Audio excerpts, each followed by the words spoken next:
Welcome to What Drives You with your host, Mike Gourdet. Human solution consultant from Seattle, Washington. It is now time to sit back, buckle up for the show that drives the asking question of what drives you. And now your host, Mike Gourdet. Welcome to this week's episode of What Drives You, the show about why we do the things we do. My name is Mike Gourdet. I'm your host and a human solutions consultant here in Seattle, Washington. Today, we are going to do something a little different. Today's episode is going to revolve entirely around the interview. We're going to be talking with Cooper Allen, who is a fellow podcaster, and it went from an interview into a discussion that lasted about an hour. So we're not going to run the normal segments after the interview, but stick around. We'll be right back with Cooper Allen.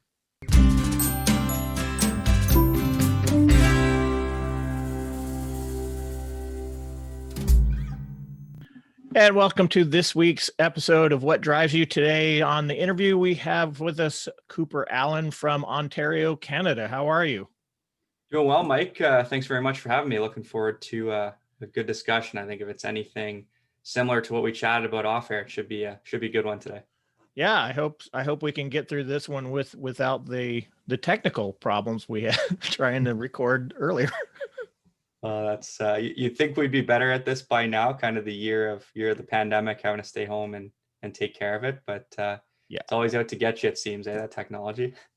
Right. All right. So one of the things that you are is a fellow podcaster. So why don't you tell us a little bit about who you are?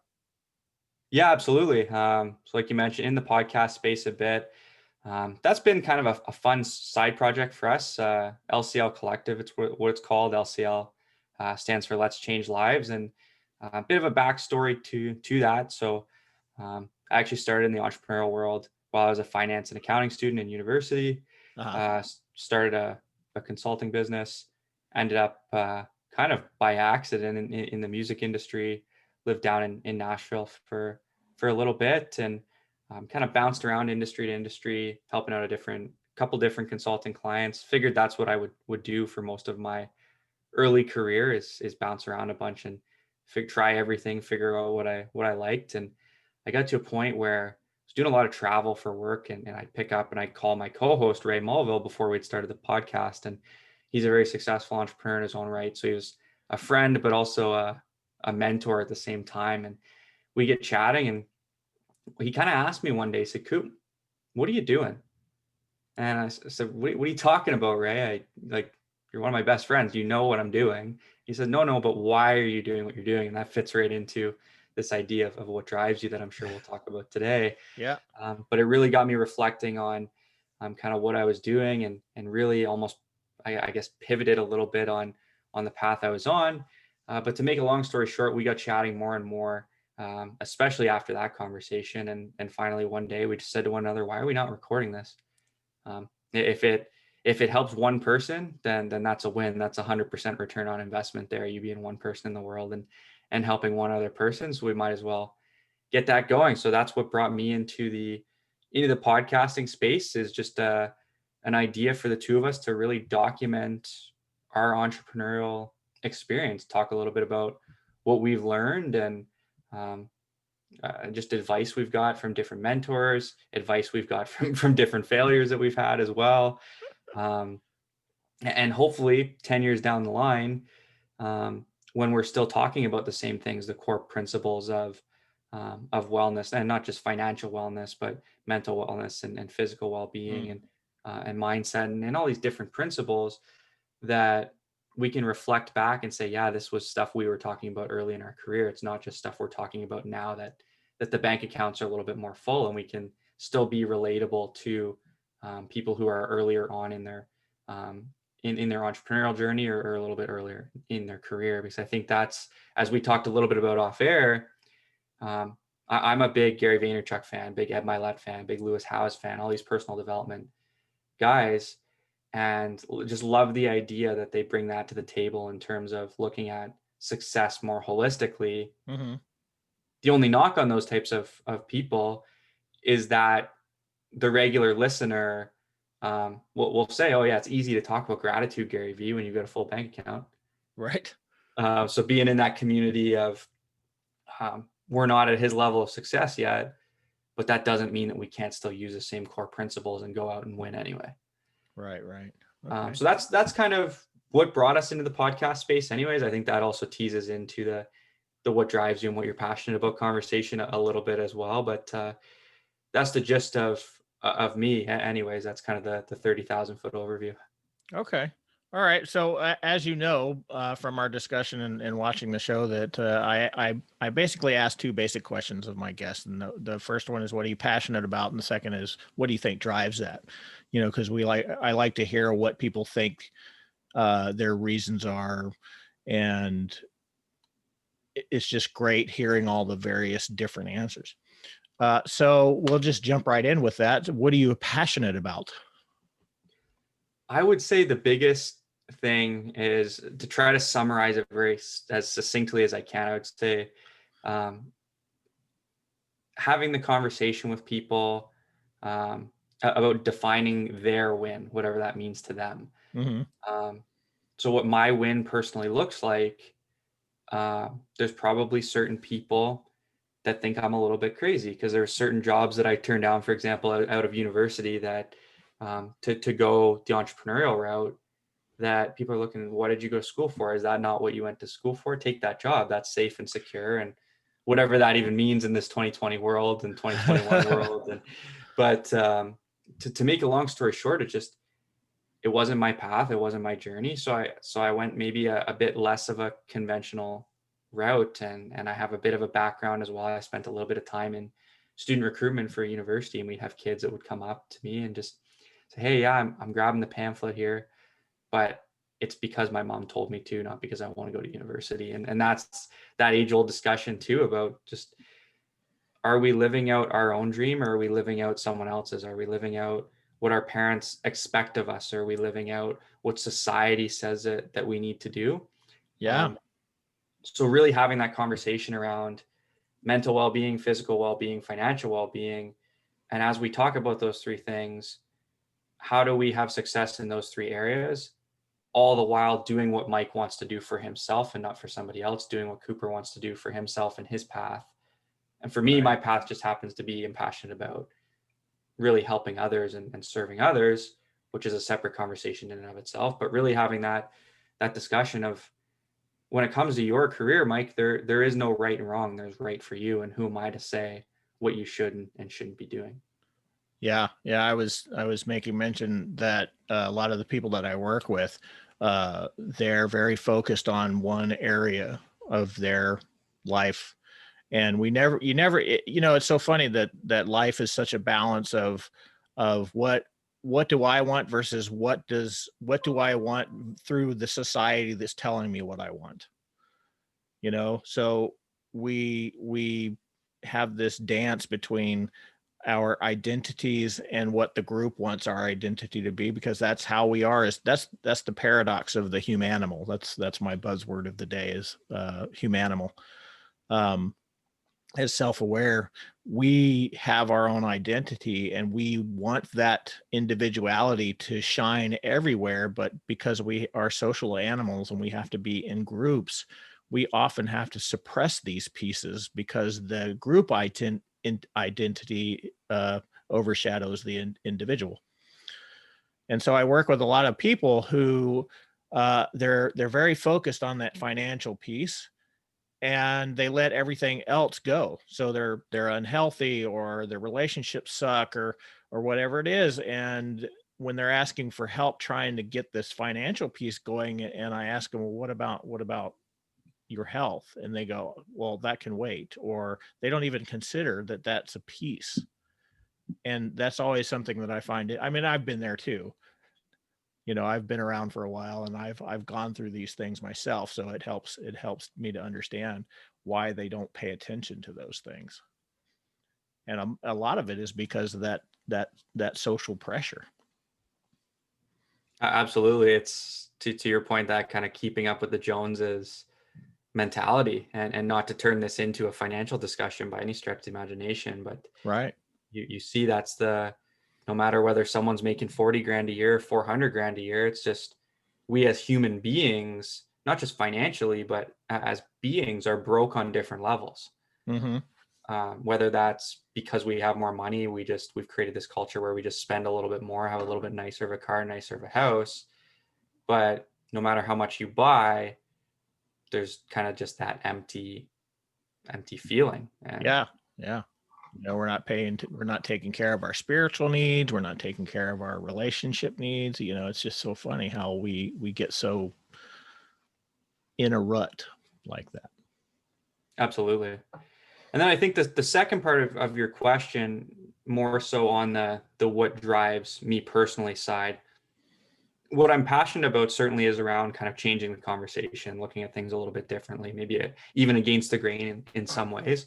Mm-hmm. But in terms of what drives me, especially in my life as an entrepreneur now, to get through some of the longer days, to love the process and everything like that, is the idea around sacrifice, which is something that we chatted a little bit about off air as well. And a really good mentor of mine talks quite a bit about his family history and his story about how within his ancestry, a dad had sent his two kids over here to Canada for a better life from overseas, knowing full well that he probably might not see his kids ever again.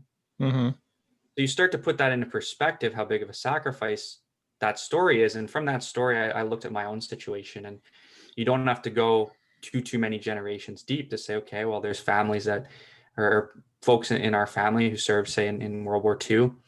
And then I look at both my folks don't come from a very privileged upbringing by any stretch of the imagination. And their whole life has been sacrifice to get out of small town thinking and really almost borderline poverty to create a good life for the next generation. And so I see these different sacrifices, some directly, some indirectly, and generations behind me that have been made. And I asked myself that question of, Mike, did our ancestors make that big of a sacrifice for us to just hate our lives, for us to be in the hand? That's a good question. I can imagine if you and I were thinking 3 generations down the line, and we're putting in this extra work today to say we want to create a better life. Mike wants to be that guy on the fireplace. So yeah, great grandpa Mike is the guy who did it for our family last name forever. You'd want that sacrifice, not just for the novelty of being that guy above the fireplace, but so that sacrifice could lead to them living whatever life that they wanted, and not just be caught in this hamster wheel of life and never feeling like you're good enough. Yeah, I think that's what we want for all of our children, is for them to live better lives than we do. Of course, we could always argue that I want them to suffer more than I do, but well, it's just a different type of suffering, that's for sure. Right, exactly. So, it's an interesting thing, human behavior. So absolutely. Well, and I think to your point too off air, just about, yes, it's overly complex, but at the same time overly simple. And I'll use that over and over again ever since you've said it to me, because it's so true, right? It's, for me, everything we just talked about in the last 5 minutes could be put down into part of the reason behind your podcast, part of the reason behind my podcast, part of the reason we work in the sectors and the areas in which we work is because we want to find a way to give back to people and help people. Yeah. I started the podcast out of a need to sort of help with this pandemic thing and all the fears that were just coming out and making things crazy, and I just wanted to put some information out there that says, hey, if you can just step back a little bit and sort of understand what's going on there, maybe you can relax a little and give that person some grace, because it's not about whether you wear a mask or you don't wear a mask. It's not about whether it's a real virus or a fake, there's, what it is about that fear of uncertainty. I mean, that's really the basis of everything that's going on right now.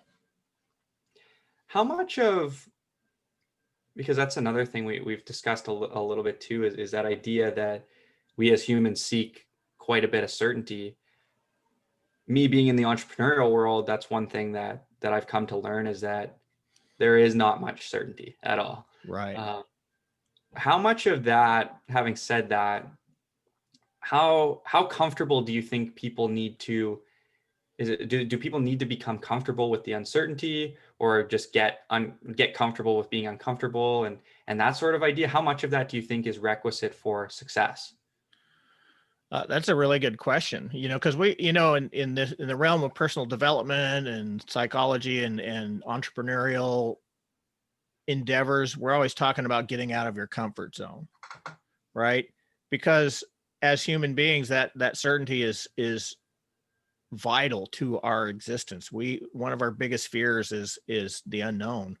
And so we put a lot of effort into making things certain for us. We do it even unconsciously, don't even think about it, by naming everything. Well, that's a tree, that's a car, that's a table, because by labeling it, I've just taken any sort of unknown power from it, right?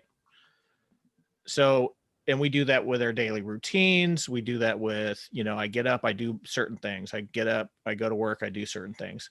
And so we have this need for certainty in our lives.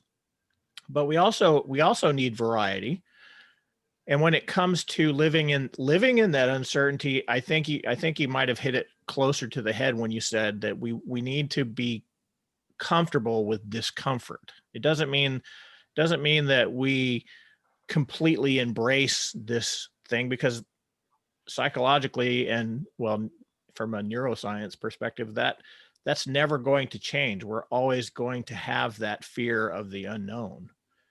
But it's that human idea of courage to face the fear, right? That's really kind of what we're getting at when we talk about how do you live with that uncertainty. And that comes with courage. That comes with understanding the things that you are certain about, or the things that you can create certainty about. And so when you ask the question, how to live with that uncertainty, it really is making those distinctions between what is uncertain, what is not uncertain, and just being able to sit with that fear of the uncertainty. Outside of the pandemic, what do you think are some of kind of the biggest points of uncertainty for people, or some of the maybe the biggest pain points? Because when we have that conversation around human behavior and certain issues in society, I don't think that it's that. I mean, 2020 has certainly highlighted a lot of the issues that we have as a nation, as a world.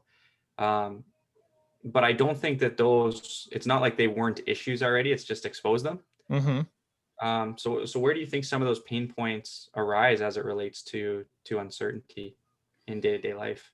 In day-to-day life, it really, there's so many factors there that we can only just give broad brushstrokes, right? Because it's where you live, what struggles do you have as an individual in your society or culture or group. And then there's always the what's happening tomorrow, and then the complete existential question of what is death and how do I face that. So we have all these levels of different types of uncertainty that we have to engage in daily. So the pandemic has certainly heightened a lot of this stuff, and what I was trying to explain to my audience when I first started this is that all this crazy behavior is not really crazy. It's just an extension of how we modify our perceptions around that fear that we're feeling about the uncertainty of what's going on socially. So if we are big into the political sector, we're going to express most of our fears that way. And with like your normal daily pain points, your entire day, sometimes some people, I don't know if you experience this, but Have you ever experienced where you get up in the morning and you're going to go do your normal day routine and something is messed up? Maybe the water doesn't turn hot in the shower, or you ran out of toothpaste or something, and then you're just bitchy all day long, right? That's a normal uncertainty pain point, because that thing came into your life and just knocked you off of your certainty, and then you don't know how to reclaim it sometimes, right? Yeah, absolutely. It's crazy. Yeah, it's so interesting, just that topic in general of uncertainty, and I think relating it back to even your whole podcast and kind of the reason behind it, it's the types of questions that we just aren't taught to ask ourselves around, yeah, what does drive me, what am I looking to get out of this? Yeah, most of the people, and you probably have seen this too. This is the whole, almost the entire human uh conception is that we often externalize our situations and pains and everything, so we're looking for the answer outside of us, and it's hard for us to look inside. That's why therapy is one of the biggest industries in our country. The coaching business is the same way. The consulting business, everybody is always looking for those answers outside, instead of going into our pain points inside, and understanding how to deal with it that way. Have you, on that point, because I think that's a very very interesting point around coaching, has there ever been something that someone else has really said to you along kind of maybe your personal journey of self-discovery that really hit home and made you start thinking about things a little bit differently? Or was it a lot of kind of that conversation with that person in the mirror? Yeah, yeah. People have said things to me that have completely changed my direction. You know, I went through a period of my life where I was completely burnt out, stagnating. I suffered an injury and gained a whole lot of weight. My health sucked, and I was buried in debt, and it was just bad. And I was trying to find my way out the doors like everybody else is. And I'm looking for all these reasons, and somebody said something to me, and it just snapped everything into place. And I was able to reroute and go and find successes in what I was trying to do, which is an interesting, very interesting concept, because I was just talking about how we're always looking out externally for stuff, and this is just one of those things where the message just came in, and it spoke to all that internal pain, and I was able to change. Well, I think to a point, one of the points you made off air, I'll touch on here in a minute, because I think it was very interesting. And I'm a big believer of the idea that the teacher doesn't appear until the student is ready. Right. I've heard that, and I love that statement. Yeah, and that idea, right, of your point was most people are going to stay where they are regardless of the information that they get. And that was something that it kind of halted me a little bit, and made me reflect on kind of my own life and my own kind of personal development journey as well. And it kind of reframes, as someone who's now also not just taking all the information in, but also trying to pour out into other people as well, puts it in a perspective of, if you're talking to a room of even 5 people, you're not talking to the room of 5 people, you're talking to that one person who needs that message at that time. Right. And I think, to your point, I don't necessarily think that the decision wasn't made by any external factor. Circling back to your point, it was, yes, there was a comment maybe that was made that came up externally, but internally you still had to be in the framework to make a comment like that click, because right. whatever the comment was, it might have already been said to you 3 other times. You just might have heard it it might have just come from a different way through a different lens and just hit a little bit differently. But ultimately you were the one who said, I'm going to take responsibility. I'm going to make a change, whatever that change was, without knowing your personal situation too much. Right. And you're absolutely correct. And it wasn't that I was looking for that external thing either. It's just somebody said something and it just made so much sense. And I was like, oh, that's the piece that I have been missing in my attempts to get this thing done. And it just lined up everything. And I keep snapping my fingers because I guess it's awesome.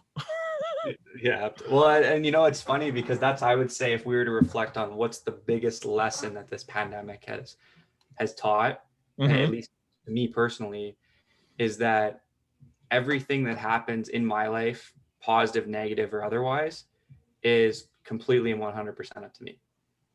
Yes. And not to be kind of not. I don't want to get super specific with that, saying, oh yeah, this tragedy was because of something I did. I don't want people to overgeneralize and take that as kind of what I'm saying. I just mean, generally speaking, I think we don't give ourselves as humans enough credit for what we're capable of.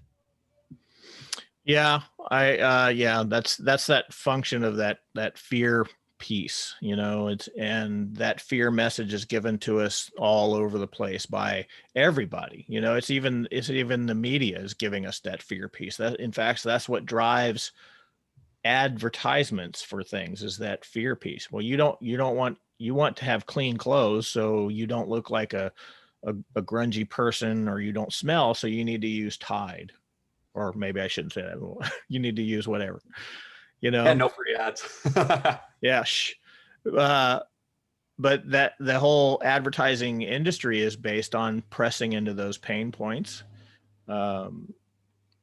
Your father, your mother, your parents, your grandparents, they all say things like, don't do that. You were talking about it earlier when you were saying that you passed up on what most people would go, well, that's a really great job and it's secure. And you were like, no, I'm not going to do that. And people are like going, what the hell are you thinking? Right. Yeah, absolutely. And they're basically punishing you because they need to get you back in line to get to that thing. You're saying, no, I'm not doing that. And so it's like, I like with my own father, I get all why those messages were that he gave me, and I understand why he gave me those messages, but in the end, those messages were not for me. And I have to make that decision. Absolutely. One of the lessons or learning points, or call it what you will, that really helped me as well is just understanding the notion that the people who care about you largely are invested in keeping you as you are. Yes. So yeah, as soon as you and I start to grow and to change, and maybe that's something you can touch on because your background is much more kind of on human behavior than mine for sure. But that idea of the fear of uncertainty, I guess. Well, what part of what causes that can be change in whether it's routine or habit, or just that individual in my life is now not the same individual I knew 6 months ago. And which is always, it's such a weird, just like paradox almost to me, whereas because from my point of view, Mike, if you and I are having a conversation 6 months from now and you're the same person in 6 months as you are today, I'm thinking, are you not reading enough? Are you not living life enough? What are you not doing? Like I would hope, as someone who now has a relationship with you, that in the future, I hope every day that you're doing what you can to grow and win and become the ultimate version of yourself. Whereas it almost seems like a lot of the conversation among people is, no, stay as you are. Don't ruffle too many feathers. Yeah. And it comes back to that deep need that we have for socializing, right? We are herd animals. We have to hang with a group. We can't exist without other human beings. And one of that whole change thing that you were mentioning earlier, it's change happens instantaneously. It's all the stuff up to that change that's the problem. That's where all the hassles and everything is happening. And what people don't often understand is they want to make, like they want to stop smoking, or they want to do something healthy for themselves. And so they make that change, and then they get blowback from the people around them. And it's because when we decide to change, the people around us have to change, and they don't want to change. They're not comfortable with that. So they respond negatively. They respond and when we punish people, we're not doing it to reject them, although it is a rejection. We're doing it to get compliance, to get those people back in line. So if I say, Connor, not taking this job is a stupid move, you got to use your head and think this and that and this and that, right? And if I'm a significant part of your life, you're going to feel hurt by that. And I'm doing it because I want you to comply. You need to, I can't handle you changing, because you changing means I have to change. So I want you to comply with that. And that's why we get all these weird blowbacks from people that love us and care about us and have relationships with us. That when we change, we not only have to deal with all the significant pieces in ourselves, we have to be able to manage everybody else's expectations as well. And that's why a lot of people will start a business or start a health program or whatever it is, and people around them are resistive, and they stop and go back to who they are, who those people define them as. Right. And I like that clarification at the end there too, in terms of who those people define them as, because that's ultimately, at least from my point of view, all it is just a label. And really it's up to you, Mike, to determine whether or not the label I give you is legitimate or illegitimate. Absolutely. Who am I to start assigning labels? Yeah, absolutely. And that's why we tell people when they are trying to go through a change that you need to expect resistance from other people that that you wouldn't think would resist you, and this is what's going on. Absolutely. Yeah, that's definitely a big wake-up call, I know, for a lot of people in the business world, and a big part of the reason that people will say, yeah, don't talk to friends and family when it comes to business. Keep your personal life over here and your professional life over here. But then depending on who you're talking to, some people will say, hey, don't talk to friends and family. Other people will say, hey, don't talk to strangers. Well, then who do I talk to? Yeah, who am I supposed to talk with? Yeah, because I'm trying to help everyone here, and if I can't talk to any of them, then I don't want to say no one's getting help, because someone else is going to do it, but it's not going to be me if I'm listening to what everyone else has to say. Yeah, I get it. I get that, because of all the stuff that I know, and the ability to read people and all that stuff. It makes people nervous. And when they find out what I do, if they're new, they start clamming up. They're saying, well, you're not reading me right now, are you? Yeah, I am. Sorry. Yeah. I'm just going to you. If you can't be comfortable with that, might be better if you not talk to me. Well, can't you turn it off? No, I can't turn it off. Sorry. Yeah, absolutely. What's kind of the thing that sparked your interest in human behavior as a whole?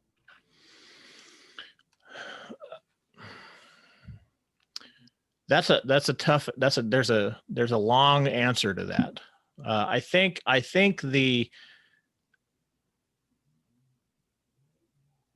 piece of it is that, when I was a kid, when I was young, people would come to me and talk to me and tell me things that they wouldn't tell other people. And that was something that I was always baffled by, because I was always kind of a shy, quiet kid. And so as I moved through high school and things like that, I got into college, I started studying I actually went into college as a pre-veterinary student, but I quickly changed. And after I took psychology and just started finding psychology fascinating. And as I grew older, it was like, I would see people do things. I'm like, why are they doing that? What's behind that? And so it became a puzzle that I needed to work at and try and figure out. And that's kind of led me into a lot of different fields. I've mostly been in the psychology field for something years, but I did work in management. I worked in the finance area for a while. I've worked in the telecommunications and some very different fields. I, as a martial artist for 20 years, so there's a lot of perspectives there. And it's just this fascination, this quiet fascination with the chain of events that led up to that person doing that, whatever it is.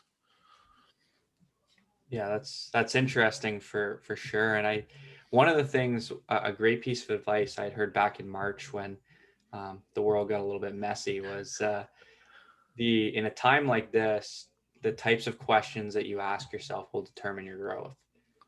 So kind of to bridge off of your conversation there about what got you into human behavior, where do you draw the line between necessary in terms of questions you ask yourself? Where do you draw the line between necessary, important, and just outright crazy?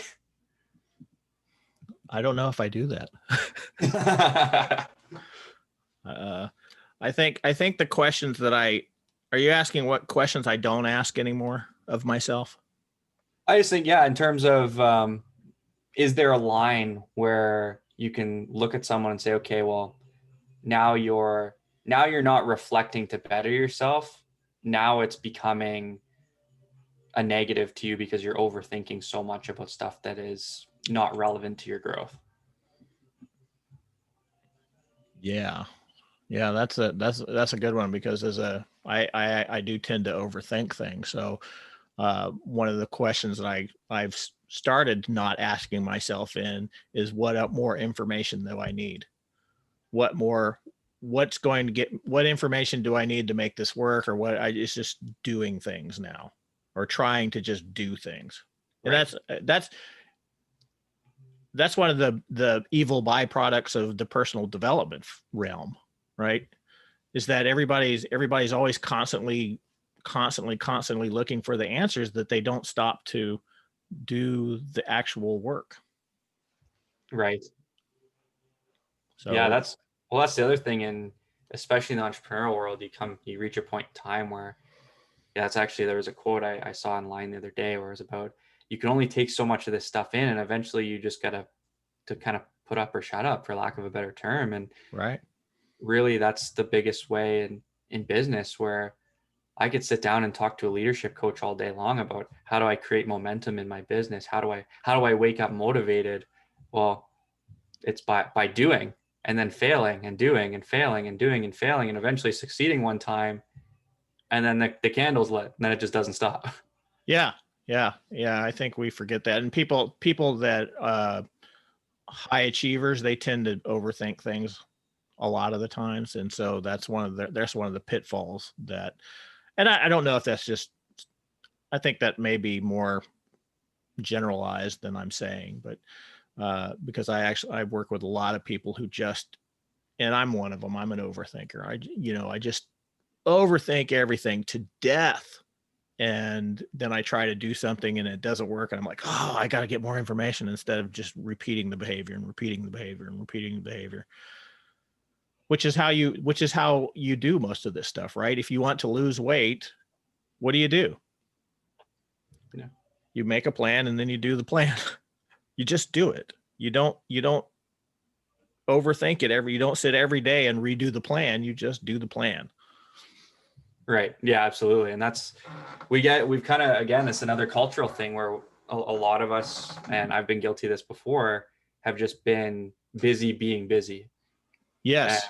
we're planning to plan instead of planning to do. And it's like, let's plan this plan. And it's at some point, I love that stuff, but at some point, enough is enough. And it opens that question of, you can go down a deep and dark rabbit hole with that whole conversation of, does everything happen for a reason, or does something just happen? And then you start thinking about, okay, if everything does happen for a reason, well, what's the damn reason this time? And then it's a never ending. Yeah, it's a never ending loop. Sometimes you just have to stop asking and just accept things the way they are, and just move ahead. You don't have to fix every piece of the puzzle in order to see the picture. Absolutely. Well, and I think that's a great point, because one of the difficult things that I had to overcome was this idea that accepting something doesn't mean that you agree with it. Right. Yeah. I've had that same struggle. So it's so interesting that it's not everything's an argument, not everything's a fight that you've gotta win. Some things, just happen, and stop trying to within yourself, stop trying to win the fight but lose the war. Yeah. Right. Exactly. Yeah. Yeah, it's such an interesting question, and there's so many. That's why when you ask, it's crazy how something as simple as what drives you, what are you passionate about, can go down such a tangent for sure. What would you say is the most interesting answer you've received so far when talking about that? Oh, shoot. Now there's a good question. What is the most interesting answer that I've gotten? Or on the other side, what's one that you haven't got yet that you expected to receive by now? I can't really answer that because I've worked in so many different areas that the answers that normal people get are answers that I've gotten routinely. Like, why did you do that? And you get the answer, well, God made me, or the devil made me. I've worked with persons with delusions and schizophrenia, and to them that's all real answers. And so the first time you hear it, you're very taken aback, but when you hear it over and over again, you just sort of, okay, let's figure out how to work around this. I very rarely hear, when I ask what drives you, I very rarely hear something that says me, I drive me. I guess most people find something outside of themselves, uh, or they use those common terms of motivate. I'm just motivated to do it. Well, why are you motivated? Well, I just am. So that I think I will just have to say, I'm not sure that I can answer that question properly. Is that wow?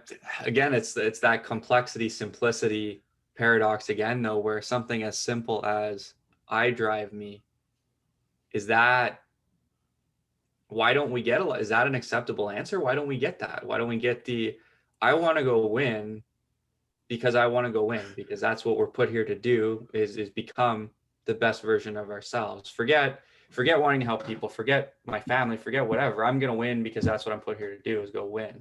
Right. Yeah. Is that okay? Is that I think it might be okay.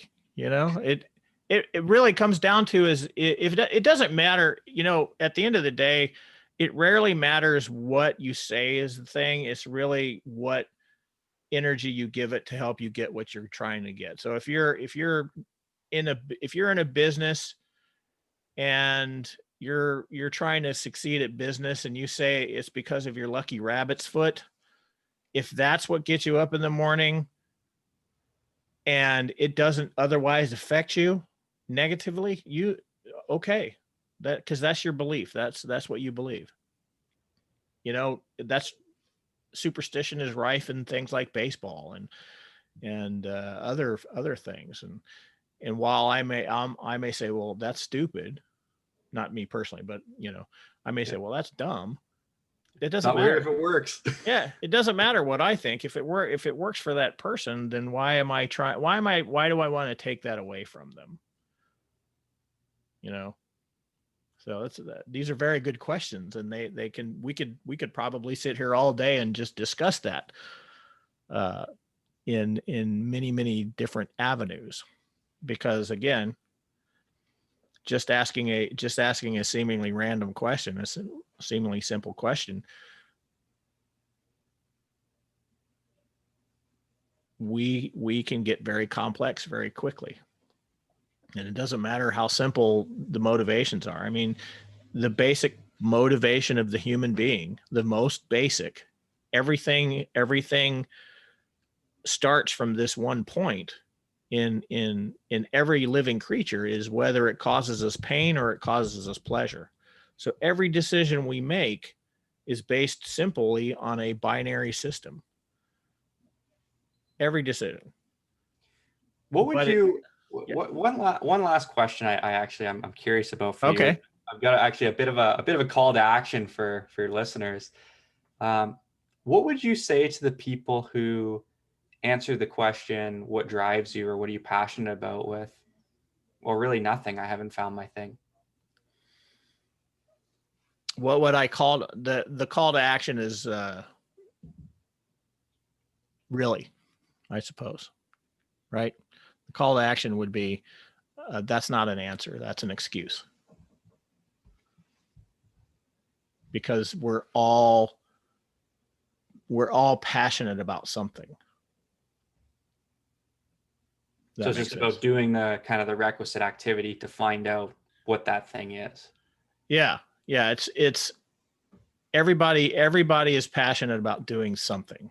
And we've had other people that have talked about what they think passion is, but if somebody's going to tell me that they're not passionate about anything, and that is actually a disorder. There is a disorder that is related to that would call that into question. But we do, in typical terms, and say normal terms, we all do things that we want to do. We all have passion around it. Maybe it just doesn't seem like it because it seems so ordinary to us.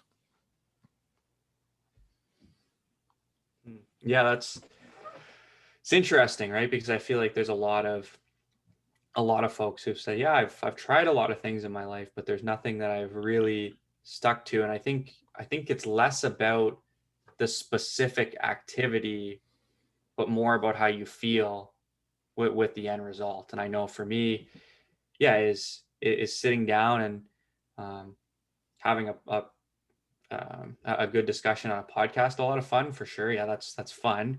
But the back end of promoting and editing and that sort of thing, is that the bee's knees? Would I rather be doing that than watching a football game or a baseball game? No. Right? No. But the message that we get from one of our listeners saying, you don't know how much this episode meant to me. Doesn't matter how much work it took to get that episode out. I will do that over and over and over again if it's going to help one person in the way and receive a message like that. Right. And, to pull you back to one of the comments you made just a second ago, you have these people that say, I just move from one thing to the next to the next. The question then is that a positive thing or a negative thing?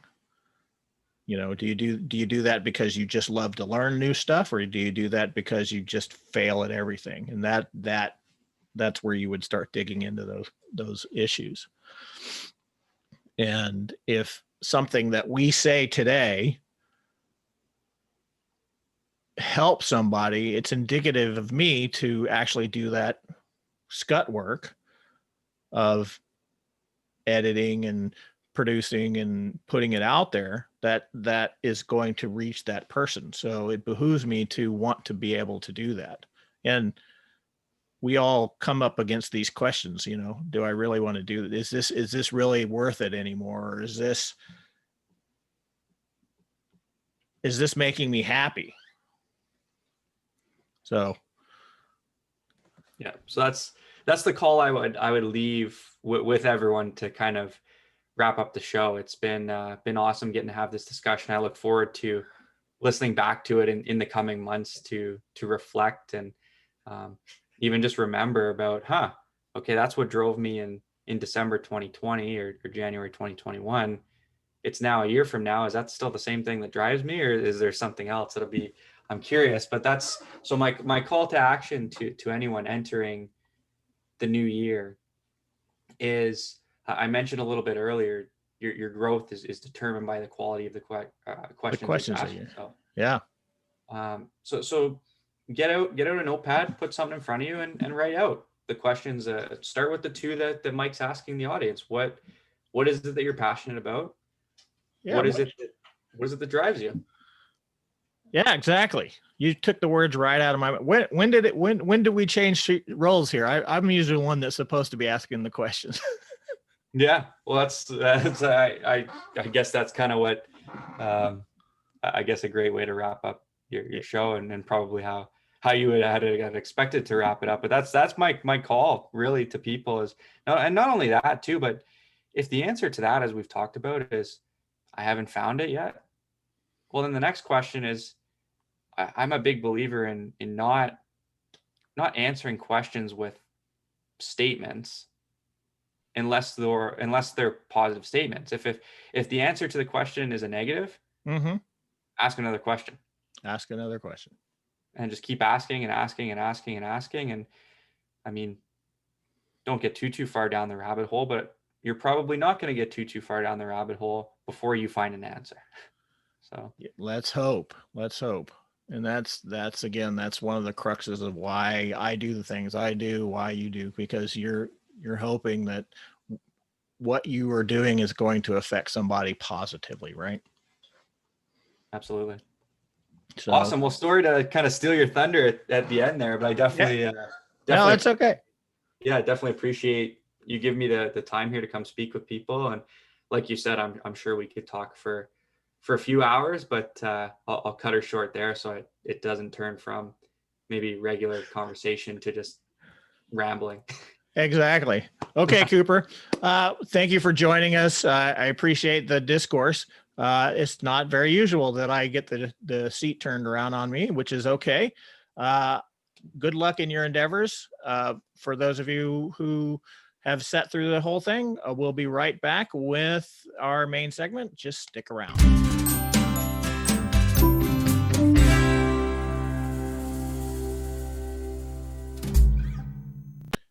And thanks again for joining us back. As I said, the interview went a little longer than I had planned. It was pretty interesting discussion. I hope you got some stuff out of it. I talked a little bit about a lot of the topics that I talk about in the show. So that kind of makes up for the segment that you're missing. And we're not going to do a question of the week this time. Stay tuned for next week. If you do have any questions about the interview or about human behavior in general or anything, just hit me up at mike@whatdrivesyou.net, and I will certainly pick one to have on a future episode. So thanks again. I hope you enjoyed it. We'll see you next week. Bye-bye.